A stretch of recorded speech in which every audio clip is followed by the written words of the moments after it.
एक नहीं, दो नहीं, बल्कि दर्जनों बार अमेरिका के राष्ट्रपति डोनाल्ड ट्रंप हिंदुस्तान और पाकिस्तान के बीच लड़ाई रुकवाने का क्रेडिट ले चुके हैं, खुद को दे चुके हैं। पाकिस्तान उन्हें शुरुआत से इस मामले में क्रेडिट दे ही रहा है कि आपकी वजह से तो युद्ध रुका, नहीं तो क्या अनहोनी हो जाती।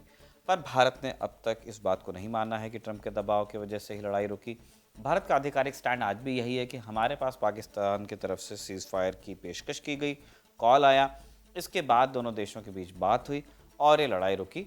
इसमें अमेरिकी सरकार का कोई इन्वॉल्वमेंट नहीं था। लेकिन बात सिर्फ लड़ाई रुकवाने के क्रेडिट से नहीं जुड़ी है। ट्रंप की भाषा पिछले कुछ महीनों से हिंदुस्तान के खिलाफ बड़ी असभ्य रही है। उन्होंने रूस से प्रतिबंधों के बावजूद तेल खरीदने के लिए भारत की आलोचना की, डेड इकॉनमी कहा हमें, फिर यह भी कहा कि मैं भारत पर 200% टैरिफ लगाने की धमकी दे रहा था। इसके बाद भारत लड़ाई रोकने को मजबूर हुआ। लड़ाई मई 2025 में ही रुक गई, लेकिन उसके बाद दोनों देशों के बीच एक डिप्लोमेटिक वॉर शुरू हुई हिंदुस्तान पाकिस्तान के बीच। कौन सी वॉर? नैरेटिव की वॉर। इसमें दोनों देश अपने अपने एक्शन जस्टिफाई कर रहे थे। इसलिए भले ही लड़ाई रुके 7 महीने हो गए, नया साल भी आ गया, लेकिन ऑपरेशन सिंदूर की चर्चा अब भी जारी है। कभी कोई नया खुलासा हो जाता है तो कभी किसी देश का नया दावा आ जाता है। अब नया खुलासा हुआ है और ये खुलासा हुआ है अमेरिका में काम करने वाली लॉबिंग फर्म की फाइलिंग से। अमेरिका में कई देश लॉबिंग फर्म्स के जरिए अपने राजनीतिक हित साधते हैं। ये लॉबिंग फर्म्स अमेरिका के कानून में रजिस्टर की जाती हैं फॉर्मली और हर साल अपनी फाइलिंग करती हैं। इस फाइलिंग में खुलासा होता है कि कब कौन सी लॉबिंग फर्म ने किस देश के लिए क्या काम किया। इस लॉबिंग फर्म वाली व्यवस्था का जिक्र हम आगे आपसे और करेंगे। अभी यह खुलासा हुआ है कि जब ऑपरेशन सिंदूर चल रहा था, उस समय भारत की सरकार अमेरिकी लॉबिंग फर्म के जरिए वहां के नेताओं और जिम्मेदार अधिकारियों से बात कर रही थी। मतलब हमने एक दलाल या ब्रोकर को हायर किया था जो हमारी ओर से अमेरिकियों से बात करने के लिए स्लॉट लेता था। दलाल का एक ही मतलब नहीं होता है, वरना मुंबई में दलाल स्ट्रीट नहीं होती। खैर, भारत की तरफ से इन ब्रोकर्स ने विदेश मंत्री doctor Jaishankar, foreign secretary Vikram Misri और ऐसे कई बड़े अधिकारियों के लिए मीटिंग्स और कॉल्स अरेंज करवाए। मीडिया रिपोर्ट्स में 10 मई के दिन हुई मुलाकात का भी जिक्र है। 10 मई को, यानी जिस दिन भारत और पाकिस्तान के बीच सीज फायर हुआ था, उस दिन अमेरिका में मौजूद इंडियन एम्बेसी ने लॉबिंग फर्म से कहा था कि हमारी अमेरिकी नेताओं और बड़े अधिकारियों से मुलाकात करवाइए।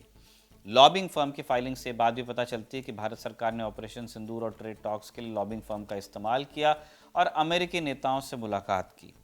आम धारणा ये रहती है कि हमारे विदेश मंत्री अमेरिका के विदेश मंत्री से बात करते होंगे, हमारे अधिकारी अमेरिकी अधिकारियों से बात करते होंगे, लेकिन यहाँ सामने आ रहा है कि बीच में एक ब्रोकर भी था जिसे हम पैसा दे रहे थे।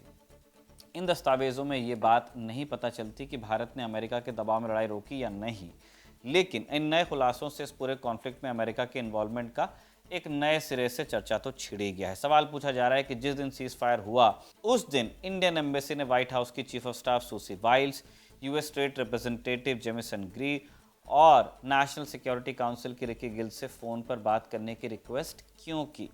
डॉक्यूमेंट में ये भी बताया गया है कि ये कॉल भारत पाकिस्तान की जो लड़ाई थी उसकी मीडिया कवरेज के लिए किया गया था, उस पर डिस्कशन के लिए। इस खुलासे को भारत की चुप्पी से भी जोड़ा जा रहा है। आलोचक पूछ रहे हैं कि जब भारत ने अमेरिकी दबाव में युद्ध रोका ही नहीं, तो क्यों प्रधानमंत्री ने खुलकर ये दुनिया के सामने बात नहीं कही? वहाँ से तो ट्रंप ही कह रहे हैं, वहाँ के राष्ट्रपति। अभी अधिकारी और मंत्री बोल रहे हैं, टॉप से बयान हिंदुस्तान में नहीं आया है। क्यों कह रहे हैं?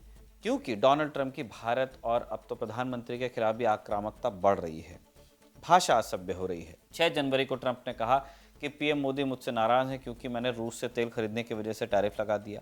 आज ट्रंप ने कह दिया कि पीएम मोदी मिलना चाहते हैं, मुझसे मिलने की रिक्वेस्ट कर रहे हैं, और जब वो बात बोल रहे थे तब उनके लहजे को देखा और सुना जाना चाहिए। अंग्रेजी में उन्होंने कहा, PM Modi came to me and said, sir can I please see you, and I said yes. एक राष्ट्राध्यक्ष के मुंह से दूसरे राष्ट्राध्यक्ष के लिए इस तरह की भाषा बहुत अच्छी तो नहीं लगती है। इस सब के बीच जब ऑपरेशन सिंदूर रुकवाने में अमेरिकी इन्वॉल्वमेंट से जुड़ी खबरें आती हैं, तो इस पूरी ही तस्वीर को एक नए एंगल से देखा जाता है।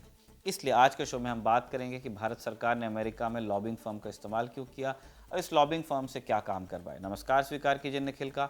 आप खबरगांव का डेली इंटरनेशनल बुलेटिन राजदूत देख रहे हैं।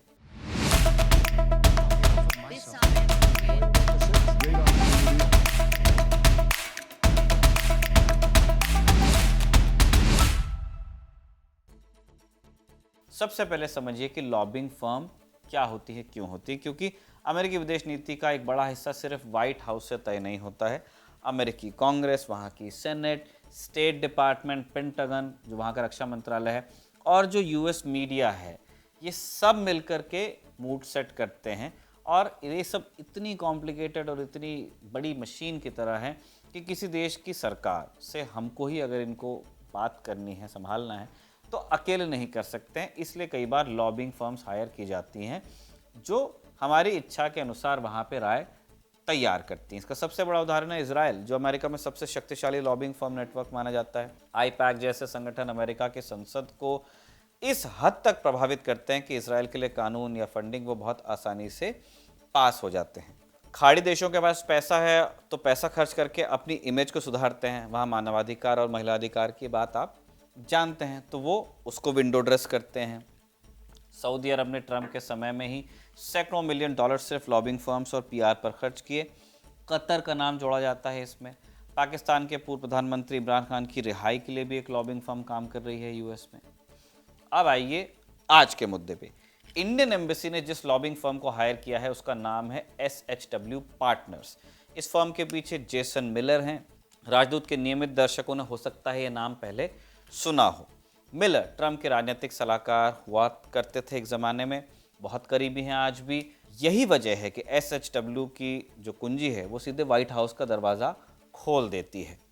SHW पार्टनर सिर्फ सरकारों के लिए नहीं, बड़ी कंपनियों और अरबपतियों और विदेशी संस्थाओं के लिए भी काम करती हैं। SHW का काम है ये जानना कि किस हफ्ते में किस अधिकारी से बात की जा सकती है, कैसे शब्दों का इस्तेमाल करना है, किस न्यूज़ चैनल पर क्या चलवाना है और कब चुप रहना ठीक है। और भारत ने इसी विशेषज्ञता का इस्तेमाल किया है।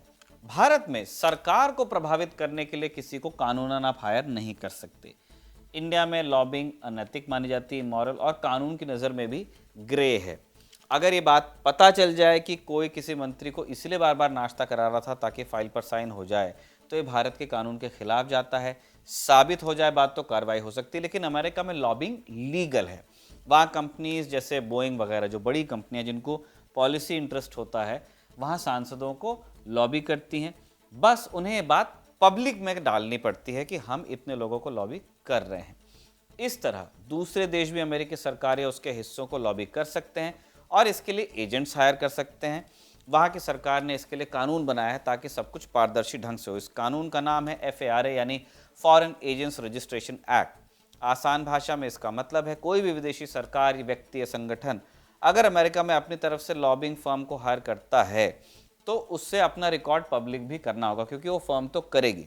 ये सब दर्ज होता है डिपार्टमेंट ऑफ जस्टिस के पास और ये रिकॉर्ड जनता के देखने के लिए ओपन होता है, एक्सेस हो सकता है। नाम, तारीख, किस अधिकारी से बात हुई, किस विषय पर डिस्कशन हुआ, सब लिखना पड़ता है।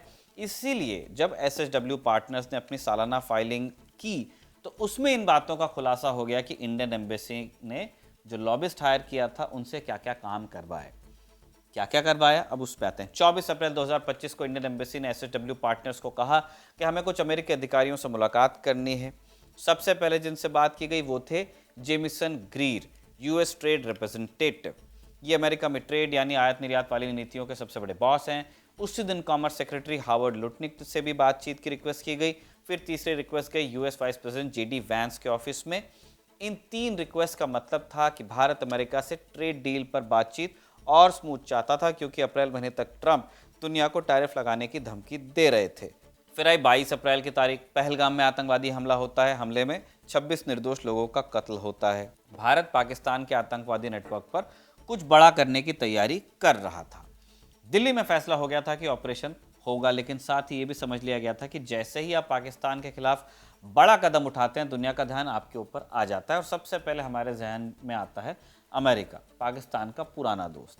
इसलिए भारत ने पहले ही तैयारी शुरू की। इंडिया टुडे के लिए रोहित शर्मा ने जो रिपोर्ट की है उसमें लिखा है कि 7 मई को ऑपरेशन सिंदूर शुरू हुआ और उसी दिन इंडियन एम्बेसी ने अपनी लॉबिंग फर्म को फॉक्स न्यूज़ के एंकर ब्रेड बायर के साथ एक टीवी इंटरव्यू के लिए पिच किया।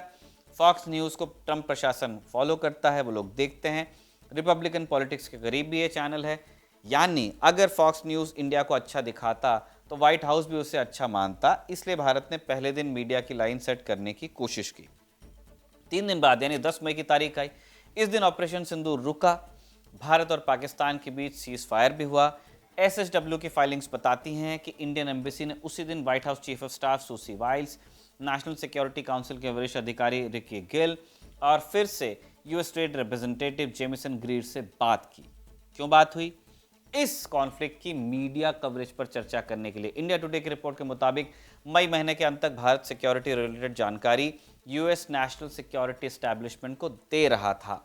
27 मई को इंडियन एम्बेसी ने एसएसडब्ल्यू लॉबिंग फर्म को कहा कि वो भारत के जो फॉरेन सेक्रेटरी हैं विक्रम मिस्री, उनकी 3 लोगों से मीटिंग सेट करवाएं। कौन थे? सेक्रेटरी ऑफ वॉर पीट हेग्सेथ, उस टाइम सेक्रेटरी ऑफ डिफेंस हुआ करते थे, डेप्यूटी डिफेंस सेक्रेटरी और अंडर सेक्रेटरी ऑफ डिफेंस, इसके अलावा नेशनल सिक्योरिटी काउंसिल के कुछ दूसरे अधिकारी।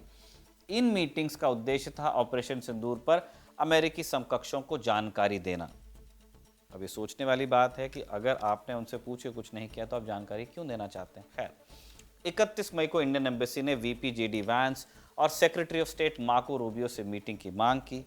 ये 2 लोग ट्रंप प्रशासन के सबसे हाई लेवल नेता हैं विदेशी मामलों में। जून आते ही एक और मोर्चा खुला अमेरिकी कांग्रेस में। भारत ने house of foreign affairs committee से संपर्क किया और टॉम कॉटन से मुलाकात का अनुरोध भी किया। टॉम कॉटन एक रिपब्लिकन नेता हैं और सिक्योरिटी इश्यूज में प्रभावशाली उनकी आवाज़ मानी जाती है। ये सारी बातें ऑपरेशन सिंदूर के कॉन्टेक्स्ट में चल रही थी, लेकिन फिर एक और नया मोर्चा खुलता है ट्रेड। ट्रंप एक एक करके कई देशों पर टैरिफ लगाने शुरू करते हैं, लेकिन भारत की बारी आई नहीं थी। शुरुआत में मामला सेटल करने की बात चल रही थी। इंडिया टुडे की रिपोर्ट के मुताबिक मई, जून और जुलाई 2025 के दौरान भारतीय अधिकारियों की US trade representative Jamieson Greer और कॉमर्स सेक्रेटरी हार्वर्ड लुटनिक से कई बार बातचीत हुई। 18 जून 2025 को एक और कॉल रिक्वेस्ट व्हाइट हाउस की सूसी विल्स के ऑफिस में गई। अगस्त आते आते दायरा और बड़ा कर दिया गया। अब ट्रेजरी विभाग को भी शामिल किया गया। स्कॉट बेसेंट ट्रेजरी सेक्रेटरी जो हैं उनसे बात की मांग हुई। इससे बात पता चलती है कि भारत सरकार टैरिफ लगने से पहले अमेरिका में बहुत कोशिश कर रही थी लंचेस वगैरह पे कि बात बन जाए। वॉर, ट्रेड, इसके अलावा भी औपचारिक प्रोग्राम्स में शामिल होने के लिए एसएसडब्ल्यू लॉबिंग फर्म को काम पर लगाया गया। जैसे सितंबर और अक्टूबर में कई अमेरिकी अधिकारियों को डिनर पर बुलाया गया। जुलाई महीना आते आते हर हफ्ते की मीटिंग के लिए लॉबिंग फर्म को काम पर लगाया गया। द हिंदू की रिपोर्ट में लिखा गया है कि इस लॉबिंग फर्म ने विपक्षी नेता शशि थरूर के नेतृत्व वाले संसदीय प्रतिनिधिमंडल के लिए अमेरिकी वीपी जेडी वैंस और दूसरे नेताओं से मुलाकात की रिक्वेस्ट की। एम्बेसी को बिल भेजा। रिपोर्ट में यह भी कहा गया है कि लॉबिंग फर्म ने प्रधानमंत्री मोदी और प्रेसिडेंट ट्रंप के बीच गुड्डी गुड्डी माहौल बनाने के लिए प्रधानमंत्री मोदी का एक पोस्ट व्हाइट हाउस के अधिकारियों तक पहुंचाया।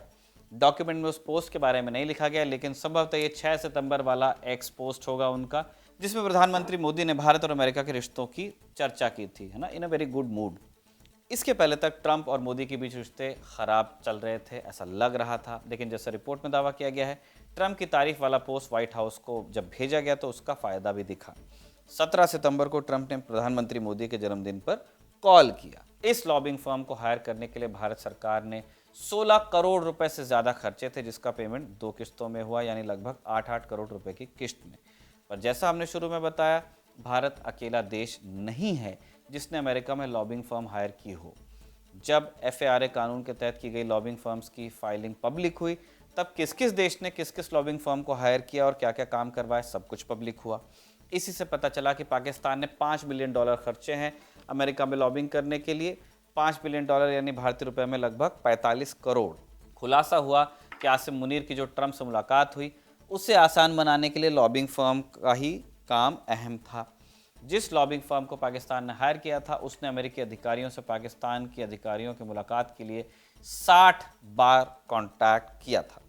वैसे जब ये सारी जानकारी सामने आ गई कि इंडियन डिप्लोमैट्स भी लॉबिंग फर्म के थ्रू यूएस अधिकारियों से मिल रहे हैं, तो फिर एक स्पष्टीकरण या कह लीजिए कि दूसरा पर्सपेक्टिव सामने रखा गया कि इस एडमिनिस्ट्रेशन के आने से पहले भारत के जो अधिकारी होते थे वो खुद ही कांटेक्ट किया करते थे, प्रॉपर चैनल से जाते थे। लेकिन ट्रंप एडमिनिस्ट्रेशन का जो ये ट्रंप 2.0 वाला दौर है, इसमें खेल के नियम बदल गए हैं और अब लॉबिंग फर्म्स के थ्रू ही काम करना पड़ रहा है। इस मामले पर जो भी और अपडेट होगा हम आप तक ज़रूर पहुंचाएंगे। आज का राजदूत लिखा था साजिद ने और सर्वेश ने इसे रिकॉर्ड किया था। आप देखते रहिए खबरगांव।